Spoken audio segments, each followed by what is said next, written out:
দেশনেত্রী বেগম খালেদা জিয়ার ৮০তম জন্মদিন উপলক্ষে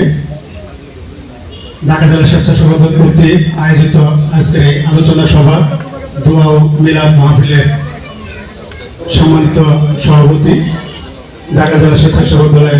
যুগ্ম আহ্বায়ক আব্দুল হালিম মন্ডল, উপস্থিত আছেন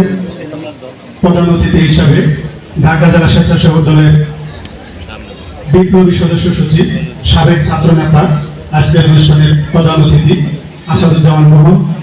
প্রধান বক্তা হিসাবে উপস্থিত আছেন ইয়ারপুর ইউনিয়ন বিএনপির সম্মানিত সভাপতি আব্দুল হায়ার হাদি। বিশেষ অতিথি হিসাবে উপস্থিত আছেন একটু আগে যার বক্তব্য শুনলেন ইয়ারপুর ইউনিয়ন বিএনপির সম্মানিত সাধারণ সম্পাদক,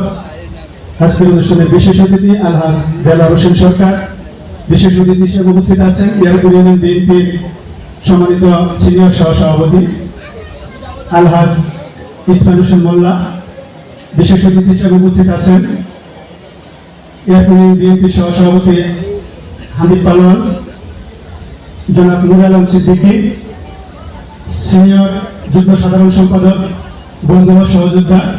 যার সাথে আমার ছাত্র দলের রাজনীতি শুরু, আহসানুল্লাহ হাজির আহসানুল্লাহ, যুব দলের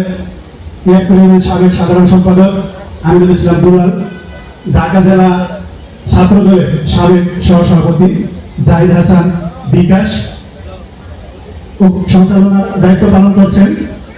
ঢাকা জেলা স্বেচ্ছাসেবক দলের যুগ্ম আহ্বায়ক নাজমুল হোসেন মোল্লা সহ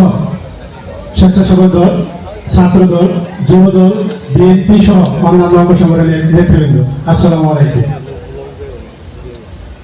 আজকে আমরা দীর্ঘক্ষণ আমাদের নেতৃবৃন্দের বক্তব্য